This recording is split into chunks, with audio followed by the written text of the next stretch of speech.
आहे। ठाकरे गटातून अनेक माजी आमदार पदाधिकारी शिवसेनेत म्हणजे शिंदे गटाकडे चाललेले आहेत, त्यामुळे काय एकूण चर्चा होती या संदर्भात डॅमेज कंट्रोलसाठी? त्या विषयावर चर्चेसाठी बैठक नव्हती।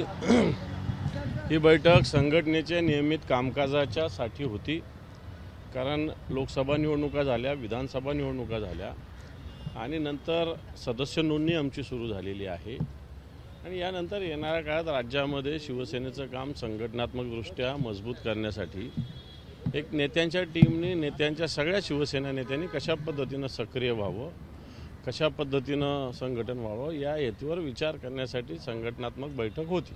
रत्नागिरीमध्ये काही पदाधिकारी लागली आहे, त्या दृष्टीनं पक्षात काही चिंतन मनन काही होतंय की नाही? गळती मला असं वाटतं मोठे मोठे प्रलोभनं देऊन अशा पद्धतीनं कोणताही विचार नसताना संघटनेत काही लोकांना प्रवेश दिला जातोय आणि आता ही एक प्रोसेस असं आम्ही समजतो। संघटना काही कोणासाठी थांबत नसते, संघटना ही सतत चालणारी प्रोसेस आहे आणि शिवसेनेने असे अनेक अनुभव घेतलेले याच्या आधी सुद्धा, आणि वाटतं या सगळ्या अनुभवातून शिवसेना तावून सुलाखून निघाल्याशिवाय राहणार नाही। कोकणातली जी पडझड आहे ती प्रामुख्यातून पक्षांतर्गत झालेल्या वादामुळे झालेली पाहायला मिळते आणि त्यामुळं हे राजीन साळवी असतील किंवा इतर नेते आहेत ते एकमेकांना दोष हे पहा, कोकणातून एक काळ मुख्यमंत्री आलेले नारायण राणे गेले होते, त्याच्यानंतरही शिवसेना तिथं उभी राहिली, शिवसेनेचे खासदार निवडून आले, शिवसेनेचे आमदार तिथून निवडून आले आणि म्हणून नारायण राणे तर त्यावेळेस राज्याचे मुख्यमंत्री राहिलेले नेते होते आणि त्यामुळे आता ही सगळे लोक जात असतील, निश्चित चांगले लोक गेलेले हे मान्य केलं पाहिजे, परंतु संघटना याच्यावरही मात करेल एवढं मी तुम्हाला सांगतो। भास्कर जाधव यांनी असा होता की राजन साळवी तर गेले आहेत शिंदे शिवसेनेत आणि हे सगळं सुरू असताना भास्कर जाधव यांचीही नाराजी समोर येते, कारण ते असं म्हणतात की माझ्या कार्यक्षमतेप्रमाणे मला काम मिळत नाहीये संघटनेत। फक्त भास्करराव जाधव हे ज्येष्ठ नेते आहेत शिवसेनेचे, मी लहान शिवसैनिक, मी त्याविषयी बोलणं योग्य होणार नाही, पण भास्करराव जाधव एक शिवसेनेचे ज्येष्ठ नेते आहेत। त्यांची समजूत काढण्याचा प्रयत्न करण्यात येणार आहे का? नाही, असं काही नाही। आज समजूत काढण्याचा काय विषय, ते ज्येष्ठ नेते आहेत, त्यांची समजूत मला असं वाटतं पक्षप्रमुखांचं त्यांचं नियमित बोलणं होत असेल, एखादी प्रतिक्रिया व्यक्त केली म्हणून काय पक्षावर नाराज असा त्याचा अर्थ होत नाही।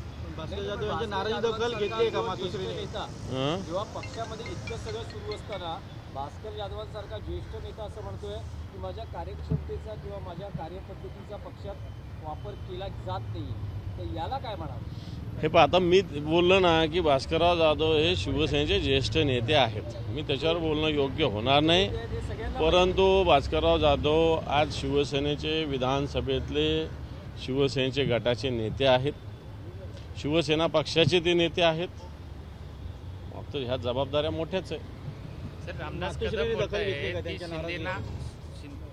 भास्कर जाधव यांच्या नाराजीची दखल पक्षप्रमुख उद्धव ठाकरे यांनी घेतली आहे। आता भास्करराव जाधव आणि पक्षप्रमुखांचं नियमित बोलणं होत असतं, त्यांनी एखादा शब्द बोलणं, आता त्यांच्याकडे तुम्ही लक्ष ठेवता नेहमी, त्यांनी बोललं म्हणजे नाराजी असं तुमचं मत आहे, परंतु मला असं वाटतं नियमित समन्वय संपर्क पक्षप्रमुखांचा सगळ्या नेत्यांचा असतो। नाही, आज नव्हते, त्यांनी व्हिडिओ कॉलद्वारे बैठकीशी बोल कारण काल वेळेवर सगळी बैठक ठरली त्यामुळे ते इथं पोहोचू शकतो। रामदास कदम बोलतात की जर एकनाथ शिंदेवरती तुम्ही जर बोललात तर मातोश्रीमध्ये आम्ही असे अनेक दिवस काढलेले आहेत, आम्ही काढायला सुरुवात केलं तर अवघड होईल। आता मला असं वाटतं रामदास भाई कदम वगैरे यांच्याविषयी बोलायचं काय, जे काय बोलायचं ते बोलून टाकलं ना, आता हे सगळ्या गोष्टी झालेल्या आहे, काढलेले तर बोला ना, मग तुम्हाला कोणी थांबवलेलं आहे बोलायला कोणी थांबवलेलं आहे? काही दाढीवाल्यांना हलक्यात घेऊ नका, आमच्याकडे मेजॉरिटी आहे असं मग तुमच्याकडे आमदार आहे, तुमच्याकडे संघटनाने एवढं सांगेल, जी शिवसेना प्रमुखाची संघटना आहे ती मान्य उद्धवजी ठाकरे साहेबांकडे आहे, तुमच्याकडं खरेदी विक्री व्यवहारातून आलेली मंडळी आहेत असं मीच म्हणेल, जबाबदारीनं बोलेल मी।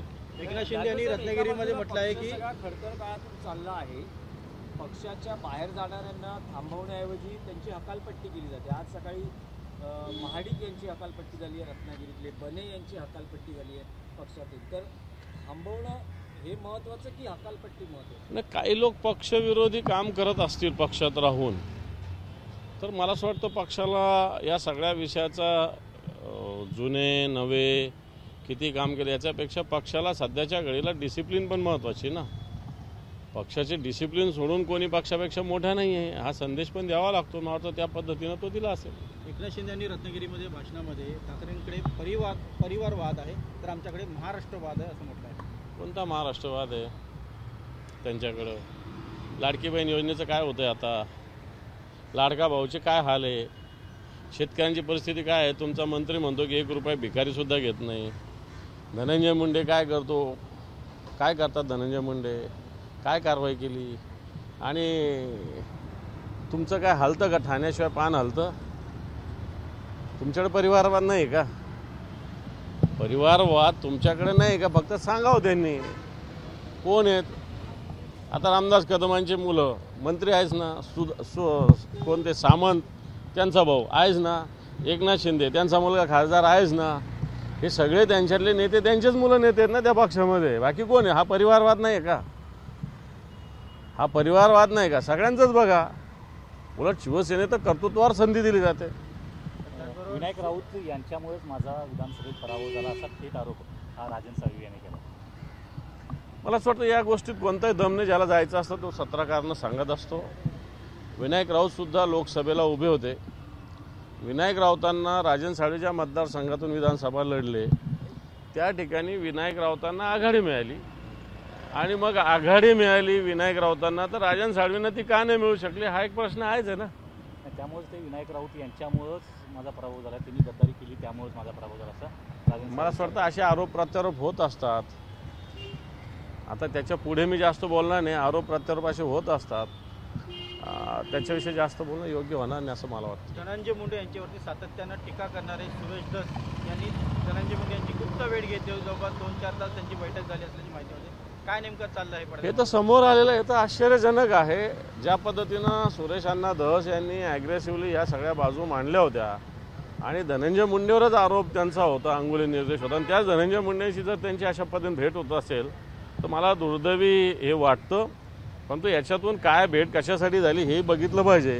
कारण ज्या विषयासाठी सुरेश धस यांनी हाती घेतलेला विषय आहे, जो बीडचा, मस्साजोगचा, केजचा, देशमुखांच्या हत्येचा, मला वाटतं अशा प्रकरणाला त्यांनी जी आघाडी घेतली, ज्यांनी जे ॲग्रेसिव्हली मांडलं, त्याला धक्का पोहोचलेला आहे निश्चित. आणि बीड असो, मराठवाडा असो, महाराष्ट्रातल्या जनतेला याचा निश्चित धक्का बसलेला आहे. धस आणि मुंडे यांच्या या भेटीमुळे कुठेतरी सेटिंग होते का पडद्यामागे, असं देखील आरोप केला जातो. कुठेतरी मला असं वाटतं भारतीय जनता पार्टी आणि यांचा जो पक्ष आहे अजितदादा, त्याचा एकत्र बसवला असेल प्रदेशाध्यक्ष स्वतः बावनकुळे साहेबांनीच हे कबूल केलं की आम्ही त्यांची भेट घालून दिलेली आहे आणि याच्यामध्ये त्यांना सांगितलं असेल. आणि याच्यात संतोष देशमुखांना न्याय मिळेल का? कारण हे पहा, संतोष देशमुखांचा न्याय मिळवणं काय एकट्या धसांवर नाही, पूर्ण जनता याच्यासाठी उतरलेली. काय धस हवे म्हणून काय जनता नाही? धस काय जनता नाही. गावोगाव मोर्चा झाले. पुण्याला मोर्चा झाला, संभाजीनगरला झाला, परभणीला झाला, जालन्याला झाला, बीडला झाला, धाराशिवला झाला. गावोगाव मोर्चे झाले. काय धसांनी मोर्चे नाही काढले, हे जनतेनं काढलेले. जनता या विषयावर आवाज उठवते आणि जनता आवाज उठवत राहील. रावसाहेब दानवे भाजपचे नेते आहेत, त्यांनी सिल्लोडला पाकिस्तान म्हटलेलं आहे. सत्ता तुमची ना राज्यात पण देशात. असे पाकिस्तान जे केंद्र असेल ते नायनाट करा ना त्याचं. एबीपी माझा, उघडा डोळे बघा नीट.